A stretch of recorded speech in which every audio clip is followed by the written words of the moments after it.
হঠাৎ করে বিশ্বের অন্যতম ক্ষমতাধর দেশে রূপান্তরিত হবে ইসরায়েল, যেখানে তাদের চালে অন্যান্য দেশগুলো কুপোকাত হয়ে পড়বে, বিশেষ করে মুসলিম দেশগুলো। কিন্তু তা খুব বেশি স্থায়ী হবে না। ইসলাম সংকটে পড়বে বিশ্ব। সবাই অপেক্ষায় থাকবে কখন আসবেন ইমাম মাহাদি। তখন 40 দিন শাসন করবে দাজ্জাল। এরপরে ইমাম মাহাদির আগমনে রক্তক্ষয়ী যুদ্ধ শেষে ইসলামের বিজয়। যেই ইসরায়েলকে নিয়ে এই কথোপকথন, কিভাবে প্রতিষ্ঠিত সেই ইসরায়েল কিংবা কিভাবেই ধ্বংস হবে তারা, সেটা নিয়েই আজকের প্রতিবেদন। প্রথম বিশ্বযুদ্ধে তুরস্কের উসমানীয় খিলাফত পতনের পর ফিলিস্তিন সহ বেশিরভাগ আরব এলাকায় ইংল্যান্ড ফ্রান্সের দখলে চলে যায়। 1917 সালের 2 নভেম্বর আর্থার জেমস বালফোর ইহুদিবাদীদেরকে লেখা এক চিঠিতে ফিলিস্তিনের ভূখণ্ডকে একটি ইহুদি রাষ্ট্র প্রতিষ্ঠার প্রতিশ্রুতি ঘোষণা করেন, যা ইতিহাসে বেলফোর ডিক্লারেশন নামে পরিচিত। বেলফোর ঘোষণার মাধ্যমে ফিলিস্তিন এলাকায় ইহুদিদের আলাদা রাষ্ট্রের সম্ভাবনা উজ্জ্বল হয় এবং বিপুল সংখ্যক ইহুদি ইউরোপ থেকে ফিলিস্তিনে এসে বসতি স্থাপন করতে থাকে।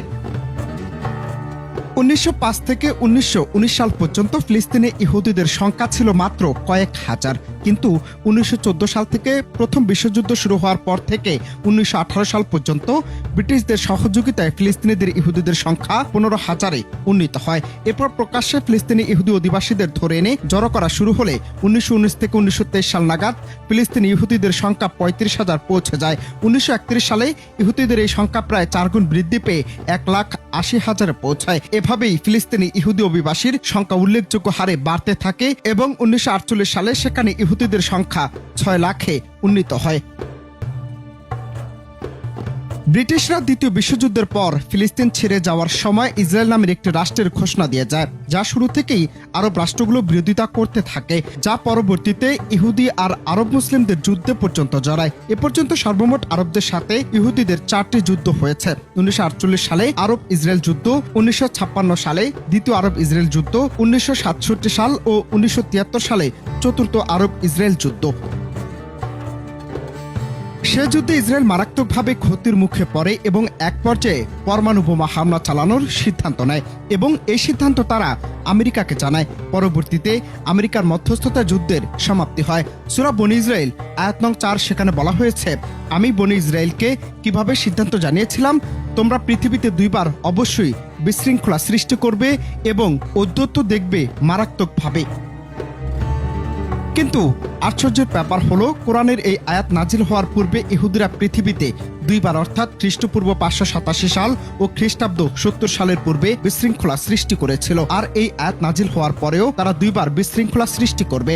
প্রথমবার ইউরোপিয়ান ইহুদিরা 1948 থেকে 2023 সাল পর্যন্ত বিশৃঙ্খলা সৃষ্টি করছে এবং দ্বিতীয়বার দাজ্জালের আবির্ভাবের সময়ে ইরানের ইস্পাহান শহরের 70,000 ইহুদি বিশৃঙ্খলা সৃষ্টি করবে, যেখানে 2016 সালের রিপোর্ট অনুযায়ী তাদের সংখ্যা 25,000 হয়ে গেছে।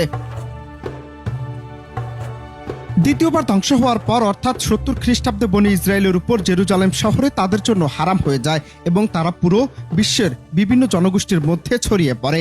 আর আমি তাদেরকে বিভক্ত করে দিয়েছি বিভিন্ন দেশময় বিভিন্ন শ্রেণীতে।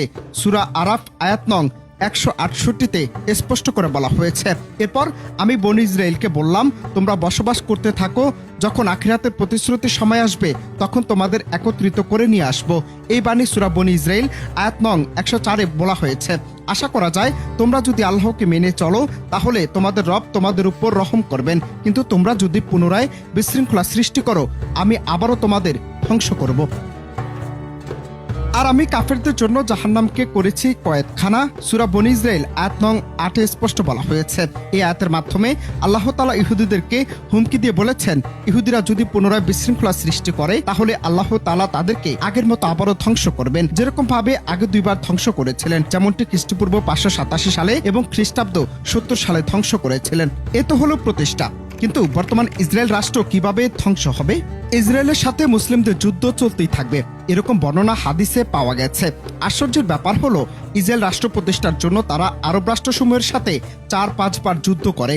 1948, 1956, 1967 এবং 1973 এবং লেবাননের সাথে 2006 সালে ও হামাসের সাথে 2014 সালে। ঠিক তেমনই ইসরায়েল ধ্বংস হবে আরও 4 থেকে 5টি পর্যায়ে। তবে মুসলমান জাতির জন্য সুসংবাদ হলো, সেটা হবে খুব অল্প সময়ের মধ্যে।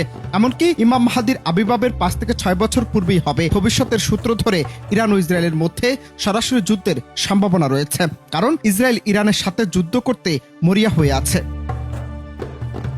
সর্বপ্রথম ফিলিস্তিনে আসবে হলুদ পতাকাবাহী বর্বর আবকা জাতি, যা আফ্রিকার তাওয়ারেক জাতি।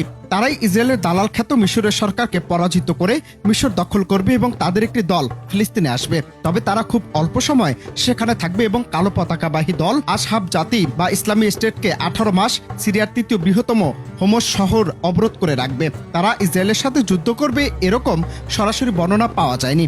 ইমাম মাহাদির শত্রু সুফিয়ানির হাতে ফিলিস্তিন বিজয় হবে। হাদিস থেকে আমরা বলা হয়েছে সুফিয়ানি হবে উমাইয়া ও বানু কালফ গোত্রের লোক।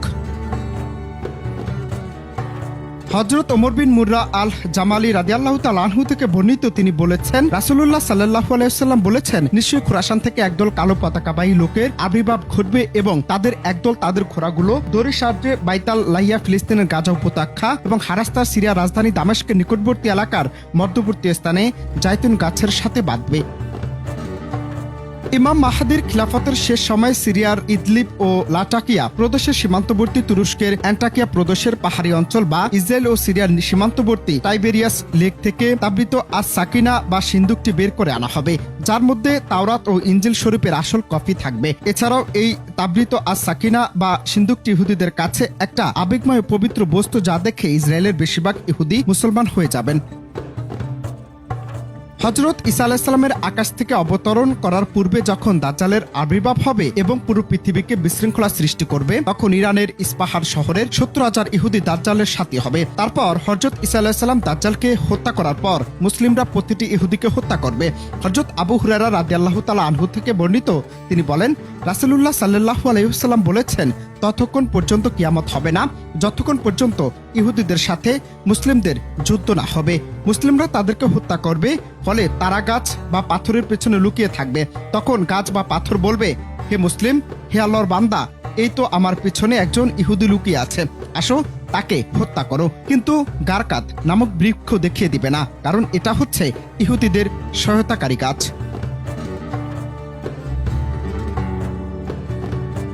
আমাদের বেশিরভাগ মুসলমানদের মধ্যে একটি ভুল ধারণা হচ্ছে ইমাম মাহাদি ও হযরত ঈসা আলাইহিস সালাম একই সময়ে আত্মপ্রকাশ হবে, কিন্তু হাদিসগুলো নিয়ে গবেষণা করলে বোঝা যায় ইমাম মাহাদি ও হযরত ঈসা আলাইহিস সালাম আলাদা দুটি যুগে আত্মপ্রকাশ করবেন।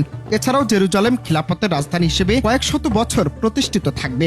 মাহাদির মৃত্যুর পর আহলে বাইতে 2 জন, তারপর মুজারি বংশের খলিফাগণ, মাখজুমি খলিফা, ইয়েমেনি খলিফাগণ, কাহতানি খলিফা, আম্মানি খলিফা, পারস্যের খলিফা, সর্বশেষ পুনরায় আহলে বাইতের 2 জন খলিফা এবং হযরত ঈসা আলাইহিস সালাম সবাই বাইতুল মুকাদ্দাস থেকেই খিলাফত পরিচালনা করবেন। অনন্ত হাসান মাসুদ, বাংলা টিভি।